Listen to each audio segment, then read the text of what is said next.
मामला रफा दफा हुआ। अब जब कोर्ट ख़त्म हुआ तो काजी जब उतरे, देखिए क्लाइमेक्स कहाँ है, काजी जब उतरे तो बादशाह ने कहा कि मैं आपसे खफा नहीं, बहुत खुश हूँ कि हमारे राज्य में हमारा चीफ जस्टिस ऐसा है कि वो राजा को भी नहीं बख्श सकता है। और उन्होंने कहा कि लेकिन अगर आप मेरे फेवर में जजमेंट देते, मेरे मन की बात कहते, तो ये मैंने अपनी शेरवानी में तलवार लाया है, आपका सर कलम कर देता, मैं शट से मार देता। काजी भी वैसे ही थे, उन्होंने कहा कि राजा बहुत अच्छी बात है, लेकिन अगर आप मेरी बात, मेरे फैसले को नहीं मानते तो ये देखिए मैं पीछे कोड़े भी रखता, मैं इतना कोड़ा मारता कि आपकी पीठ लाल हो जाती। ये जस्टिस का तकाजा है। लेकिन आज हमारे यहाँ जो जस्टिस मिल रहा है, अगर हम डिज़ायर्ड जस्टिस भी ले रहे हैं, डिज़ायर्ड मतलब ये भी ले रहे हैं, which is wrong, against the natural rule, against the natural. इसमें भी करेक्शन की ज़रूरत है और हर फील्ड में करेक्शन की ज़रूरत है, एटीट्यूड में करेक्शन की ज़रूरत है। और इनमें जो साधु और संत जैसे हम कर रहे हैं 40 वर्षों से, 45 वर्षों से, बोधगया में आप बता ददिए कोई इस इलाके में कि कोई कम्युनल राइट नहीं हुआ। छोटे मोटे झगड़े हुए, मर्डर भी हुए हैं, लेकिन वो दूसरे कारण से हुए हैं, लेकिन कम्युनल फ्लेयर अप केसेस भी हुई, लेकिन हम लोगों ने उसको काबिज कर दिया। और इसमें हमारे दलाई लामा जी का बड़ा अहम रोल है, सुदर्शन गिरी का रोल था, अभी रमेश गिरी का रोल है, कुछ उलमाओं का रोल है, कुछ और सरदार का भी रोल है, सब मिलजुल करके हम यहाँ पर। तो ये इन्वायरमेंट, इसमें भी अब दरार पड़ रही है लोगों के, इसके में जो हमारे मुखिया हैं उनको बिल्कुल इम्पोर्टेंट रोल प्ले करना चाहिए, सामने आना चाहिए, सिचुएशन को फेस करके। हम सारे के सहयोग से जब प्रयोग होगा ना, तो वो सीना जो 56 इंची हमारे प्रधानमंत्री ने कहा था, हमारा सीना सारे भारतवर्ष का 66 इंच हो जाएगा कि हमारा प्रधानमंत्री इतना स्ट्रॉन्ग है, इतने कैपेसिटी है, इतना अच्छी सलाहियत है कि देश को सही राह पर ले जा करके ओवरऑल डेवलपमेंट के लिए इन्होंने सकारात्मक प्रयास किया। और हम सब उनके साथ हैं और उनकी कोशिशों की सराहना भी करते हैं। लेकिन अगर गलतियां कहीं हो रही हैं जिस स्तर से, उसको सुधारने की उनकी क्षमता है। शर्त यह है कि उसका सकारात्मक प्रयोग करें और इस्तेमाल करें, खुद ब खुद एक अमन की जगह हो जाएगी।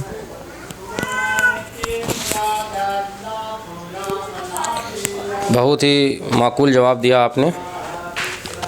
आपसे अगला सवाल जो है वो पहले के प्रशासन, जैसे राजा वीर सेन, सम्राट अशोक, बंगाल के नवाब जिनके बारे में आपने बताया, गौतम बुद्ध एवं उंगलीमल इत्यादि के समय का न्याय और अभी की परिस्थिति में अंतर बताकर इसके सुधार का देश के हित में भी उपाय भी बताएं।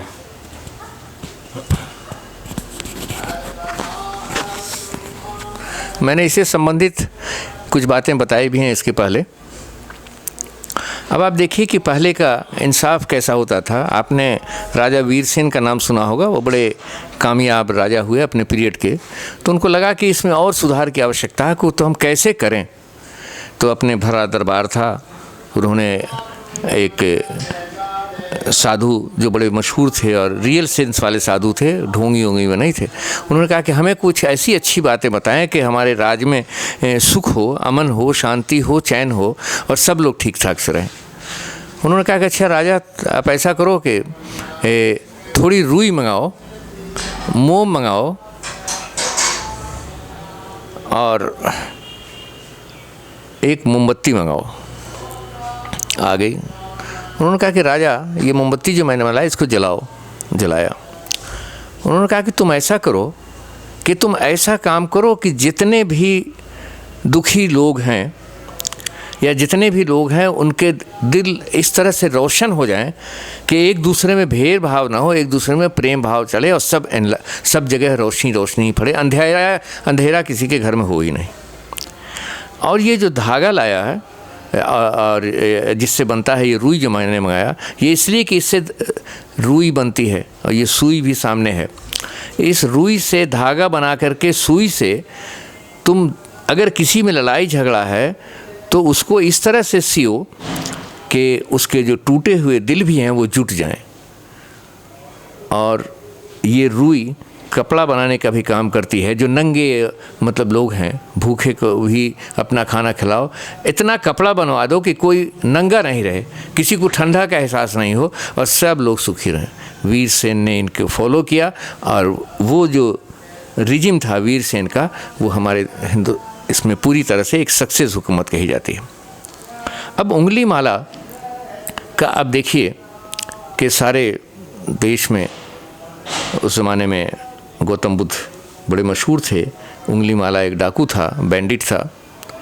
उसने किसी वजह से भी कसम खा ली थी कि मैं 1000 आदमियों को मार के उसकी माला पहनूंगा। और जंगल तरफ रहता था, उस तरफ कोई जाता ही नहीं था। गौतम बुद्ध को किसी ने कह दिया कि वहाँ उंगली माला रहता, उधर मत जाइएगा। तो इन्होंने कहा कि ठीक है, लेकिन इन्होंने बड़े शांत मिजाज के थे, धीरे धीरे चलते उधर जा रहे हैं। लोग सारे मना कर रहे हैं कि महाराज आप क्या कर रहे हैं उधर। उसने 999 उंगली की माला पहने हुए 1000 के इंतज़ार में है, आप वहाँ जा रहे हैं। उन्होंने कहा कि अच्छा ठीक है, आप मुझे जाने तो दो। वो गए, वो बड़ा क्रोधित था। उसने कहा कि अरे किसने हिम्मत किया कि मुझे पीछे चला रहा है। वो वहाँ से अपना कटार लेके चला। उसने कहा कि अरे तुम कौन हो, रुक जाओ। ये बड़े शांत स्वर में वहाँ खड़े हो गए। बोला कि उंगली माला, मैं तो रुक गया, तुम कब रुकोगे। इनके एक सेंटेंस ने उसके एटीट्यूड को बदल दिया कि तुम कितने को मारोगे और कब तक मारोगे, और कब तक अपने इसे।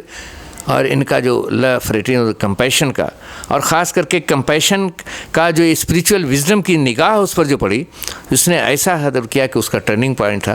फिर उनका शिष्य हो गया। ये हमारे कंपैशन का है। तो हिंदुस्तान को कंपैशन की ज़रूरत है, हेट्रेड की ज़रूरत नहीं है, नफ़रत की ज़रूरत नहीं, फिर कवारियत की ज़रूरत नहीं है, प्रेम और मोहब्बत की ज़रूरत है, भाईचारगी की ज़रूरत है, जस्टिस की ज़रूरत है, इनजस्टिस की ज़रूरत नहीं है। अब आप ज़रा और आगे बढ़िए कि आपने हिंदुस्तान में राजा अशोक जो हैं, उनको अशोक सम्राट कहा जाता है। पहले सम्राट उम्राट नहीं थे। कलिंगा में वो युद्ध हुई। पहले युद्ध होती थी पावर के लिए, गेन के लिए। जब कलिंगा युद्ध, जिसको खूनी नदी भी कहते हैं, भुवनेश्वर में है वो, तो उन्होंने जब जंग किया तो बहुत लोग मारे गए। खूनी नदी भी उसको कहते हैं, खून से लाल हो गई नदी। जब वो उठे और जब उन्होंने देखा तो उनका हृदय एकदम द्रवित हो गया कि मैंने इतने को मार दिया, मैं हुकूमत किस पर करूँगा। तब उस समय जो गौतम बुद्ध का लेसन था लव, फ्रेटर्निटी और कंपैशन का, वो उन्होंने फ़ौरन उसे तौबा किया और अपने बेटा महेंद्रा और बेटी दोनों को श्रीलंका भेजा बुद्ध धर्म के प्रचार के लिए, यानी मानवता के प्रचार के लिए, इंसानियत के प्रचार के लिए। वो उनकी बेटी और बेटे दोनों गए, उन्होंने वहाँ काम किया और आज बुद्ध धर्म के उसी शिक्षा को लेने के लिए, और वो सम्राट इसीलिए कहे गए कि उन्होंने किसी में भेदभाव नहीं किया। फिर उन्होंने अपनी तो आर्मी ही ख़त्म कर दी थी। मैं भारत में आर्मी ख़त्म करने की बात नहीं कर रहा, जिसकी जहाँ पर जो ज़रूरत होगी वो इस्तेमाल हो, लेकिन प्रॉपर इस्तेमाल हो। तो उन्होंने इसका जब ख़ात्मा किया तो हिंदुस्तान में जो अशोक चक्र आप देखते होंगे, वो एक स्ट्रॉन्ग योद्धा के हैसियत से जाने जाते हैं। स्ट्रॉन्ग योद्धा इंसानियत के फ़रोग़ के लिए। तो हमें अशोक के जैसा राजा चाहिए, वीरसेन के जैसा राजा चाहिए। और हिंदुस्तान को एक सोने की चिड़िया जो कहा जाता था, सोने की चिड़िया तो उड़ती है। अब आप देखिए कि एक राजा यहाँ हिंदुस्तान में आ गया था।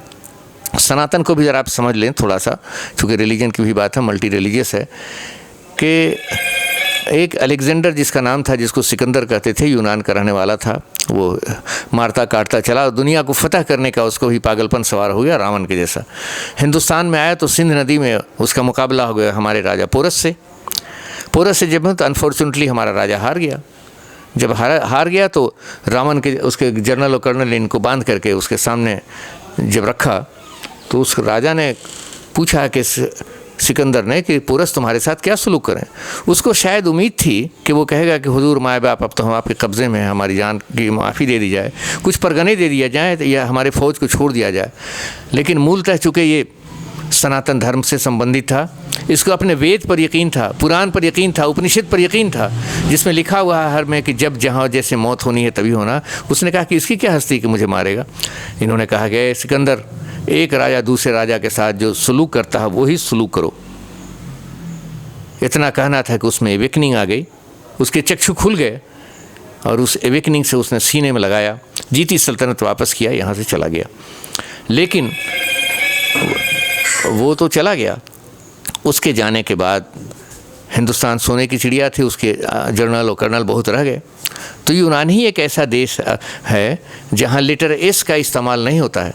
हम पढ़ते हैं आज भी सिंधु घाटी की सभ्यता, तो उनको एस तो लेटर का इस्तेमाल होता है। तो सिंध नदी हो गई हिंद नदी, और वहाँ के रहने वाले जो सिंधु होते थे वो कहलाने लगे हिंदू, लेकिन मूलतः हम तो सनातन हैं। तो आज भी जो हिंदी कहते हैं उनका एसेंस सनातन का है। तो हिंदू वही है जिसको हिंसा से दुख हो, और हिंदू वही है जो हिंसा से दूर रहे। अगर आप ऐसा नहीं करते हो, इसके अपोजिट करते हो, तो आपकी शक्ल सूरत हिंदू की हो सकती है। आप चाहे शंकराचार्य ही क्यों न हो, रुद्राक्ष की माला पहनते हो, खड़ौन पहनते हो, सब करते हो, राम का नाम लेकर के रावण का काम करते हो, तो हिंदू की शक्ल सूरत आप हिंदू नहीं। इसलिए हम पहले इंसान हैं। इस्लाम में भी ऐसे ही है। इस्लाम का माने ही पीस के है। अगर पीस का नाम लेकर के कि कोई पीस का वायलेशन करता है तो मुसलमान नहीं हो सकता है, मुसलमान नुमा हो सकता है। इसलिए हर मज़हब के लोग अपने अपने कोर कंटेंट को पकड़ लें, खुद ब खुद इंसानियत सामने आएगी और दुनिया में किसी तरह का विशेष रूप में कोई भेदभाव नहीं होगा, और देश एक अमन चैन की जगह होगी। और ईश्वर भी यही चाहता है कि सब हमारे परिवार के लोग एक तरह से मिलजुल करके रहें, अमन से रहें, चैन से रहें, और किसी को कोई दुख तकलीफ़ नहीं दे। ये हमारा जो मैसेज है वो इसलिए कि इस देश में मल्टी रिलीजियस कंट्री है। हर धर्म की इज़्ज़त और कदर करना हर धर्म में लिखा हुआ है, और अपने धर्म में भी अगर कोई गलती हो रही है, उसका उल्लंघन हो रहा है, तो अपने धर्म के मानने वालों को वहीं पर रोको और उसको अमल करने को राइट डायरेक्शन दो। ये हमारे धर्म गुरुओं का भी इसमें रोल है, बड़ा अहम रोल है।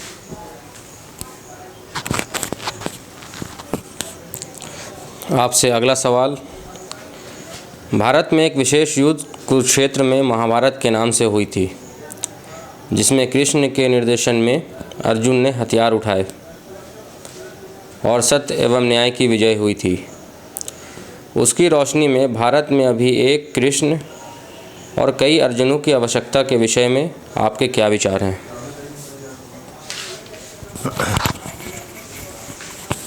आपने ये बहुत रिलेवेंट और बहुत महत्वपूर्ण प्रश्न किया है, और इसका जवाब बड़ा सिंपल भी है और बड़ा टफ भी है और चैलेंजिंग भी है। लेकिन चैलेंज होता ही है कि हम उस चैलेंज को इस्तेमाल करके चैलेंज को एक्सेप्ट करें, अपॉर्चुनिटी जो है उसको अवेल करें, और समुंदर के बराबर या हिमालय पहाड़ के बराबर जो समस्याएं हैं उनको इग्नोर करके अगर एक अपॉर्चुनिटी भी है तो भरपूर इस्तेमाल करें। कि अगर हम पायस नियत से करते हैं, नेक नियति से कर रहे हैं, बिना भेदभाव के कर रहे हैं, तो हमारा अचीवमेंट होगा और ख़ुद ब खुद हम तरक्की के राह पर लग जाएंगे। आपने एक रेफ़र किया है महाभारत का, तो महाभारत की जंग जो हुई थी वो दो ग्रुप में हुई थी।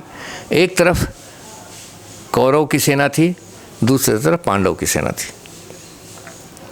पांडव मीन्स कमज़ोर लोग थे, संख्या कम थी।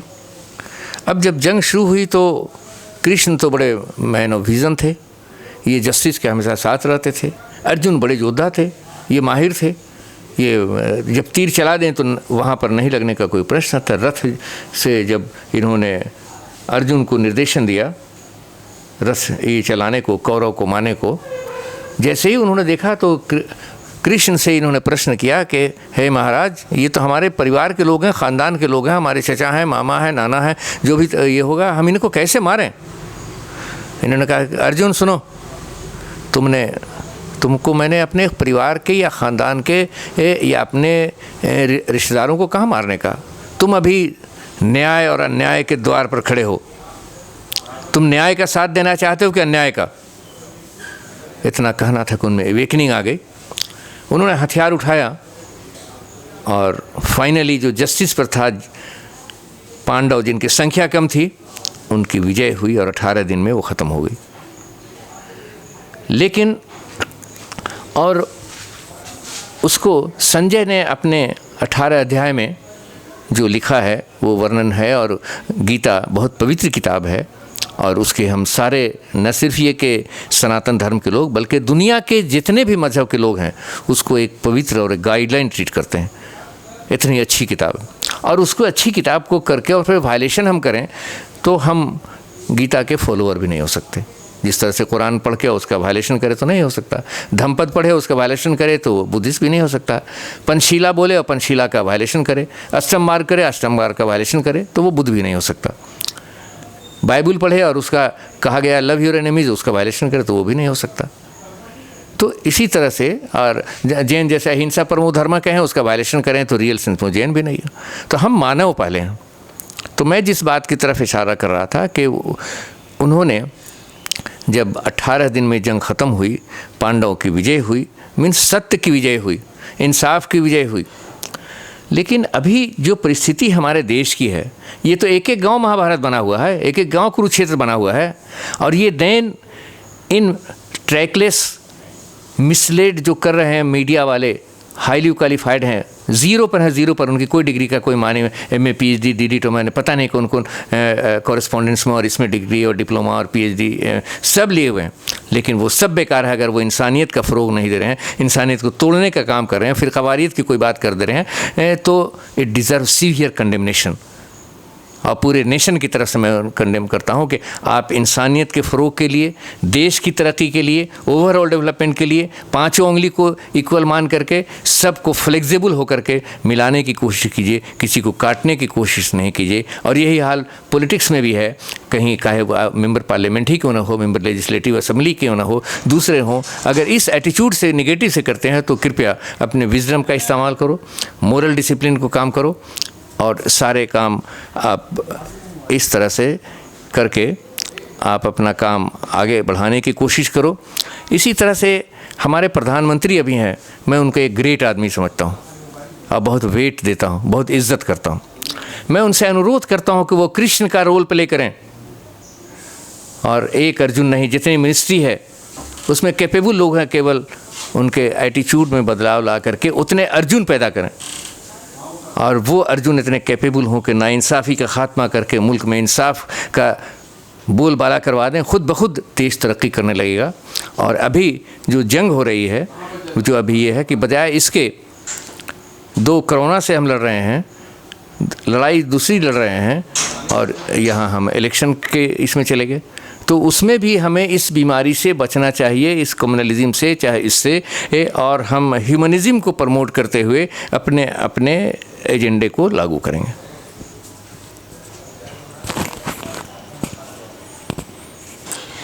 आपसे मेरा आखिरी सवाल, कोरोना, चीन, कम्युनलिज्म एवं और दूसरी बुराइयों से बचकर देश को कैसे नेतृत्व की आवश्यकता है और चौमुखी विकास के लिए हम सबों का क्या योगदान हो सकता है? अपने विचार बताएं जो देश एवं समाज के हित में हों।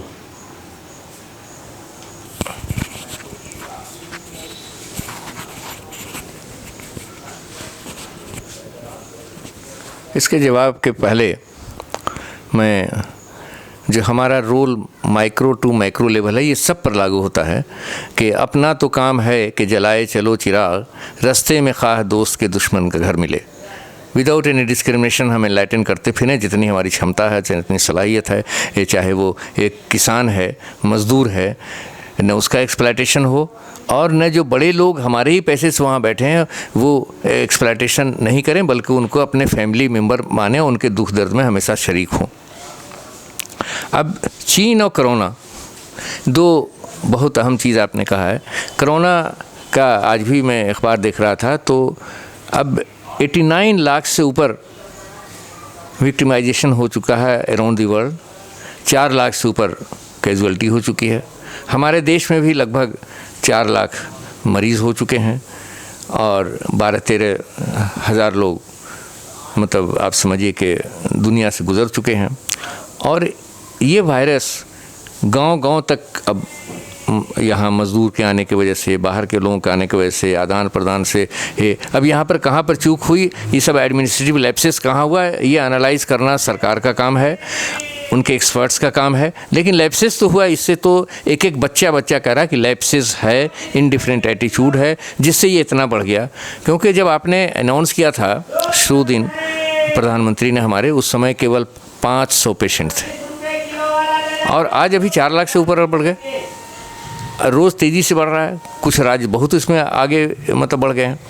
अब इसको, और यहाँ भी जिस तरह से यहाँ बेईमानी हुई है, अब आप देखिए कि किसी की जान जा रही है, क्वारंटाइन है, हाँ है, वहाँ है, उसमें भी चोरी, खाने में चोरी, उसके साथ ये उस कम्युनिटी का है, उस कम्युनिटी का, ये हम लोग फेस कर रहे हैं। मैं तो बहुत जगह जाता भी हूँ, जा भी रहा हूँ, लोगों से बात भी कर रहा हूँ, तो इससे बचना चाहिए।